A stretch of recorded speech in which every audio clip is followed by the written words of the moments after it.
ఓం నమ శివ శ్రీమాత్రే నమ.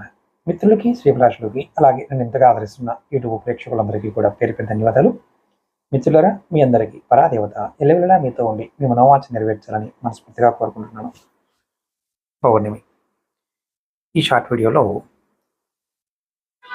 ఎవరికైనా సరే ఇబ్బందులు అంటే ఇంట్లో వాస్తు ఉన్నాయని కానీ, దుష్టశక్తులు ఉన్నాయని కానీ, కుటుంబ సభ్యులు మానసిక అనారోగ్యానికి బాగా ఇబ్బంది పడుతుంది అన్నప్పుడు ఈ పౌర్ణమికి అంటే ప్రతి పౌర్ణమి చేయొచ్చు.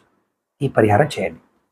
మీరు ఏం చేస్తారంటే ఒక వెండి గిన్నె కానీ, ఒక రాగి గ్లాస్ కానీ పాత్ర తీసుకోండి.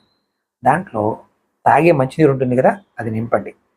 దాన్ని రాత్రంతా చంద్రుడు కిరణాలు పడేలా డాబా మీద ఉంచండి. అవకాశం ఉంటే చేయండి, అవకాశం లేకపోతే చేయమాకండి. ఈ నీటిని అంటే రాత్రి పెట్టారు, తెల్లవారుజామున మరుసటి రోజు ఉదయాన్నే ఇంటి ప్రధాన ద్వారం పైన, అలాగే మీ పూజా గదిలోనూ నీటిని చిలకరించండి. రాత్రి పెట్టిన నీటిని ఉదయాన్నే లేచిన తర్వాత స్నానం చేసి ఈ పని చేయండి. ఇలా చేస్తే మీ ఇంట్లోని వాస్తు దోషాలు కానీ, దుష్టశక్తులు కానీ, ఇలాంటి వాటి వల్ల స్థిరంగా భూమిలో ఉన్న వాటి కూడా ఆ శక్తి వల్ల తొలగింపబడతాయి. దాంతో మీ కుటుంబ సభ్యులు మానసికంగా చాలా ఆరోగ్యకరంగా అద్భుతంగా మారుతారు. ఇది అద్భుతమైన ఔషధ పరిహారం అంటారు.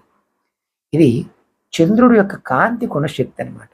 ఇది ప్రయత్నపూర్వకంగా చేయండి, మంచి ఫలితాన్ని పొందుతారు. ఇది ఎవరైనా మతము, జాతి, కులము లేదు, అన్ని మతాల వారు ఇది నిర్భయంగా చేయవచ్చు.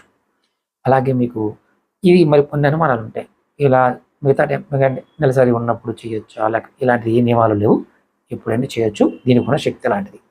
అలాగే మీకు ఈ వీడియో నచ్చినట్లయితే లైక్ చేయండి, ఛానల్ సబ్స్క్రైబ్ చేసుకోండి, పక్కనే ఉన్న గంట సింబల్ని యాక్టివేట్ చేసుకొని ఈ వీడియోని 10 మంది మిత్రులకి షేర్ చేయండి. ఓం నమః శివాయ. శ్రీమాత్రే నమః.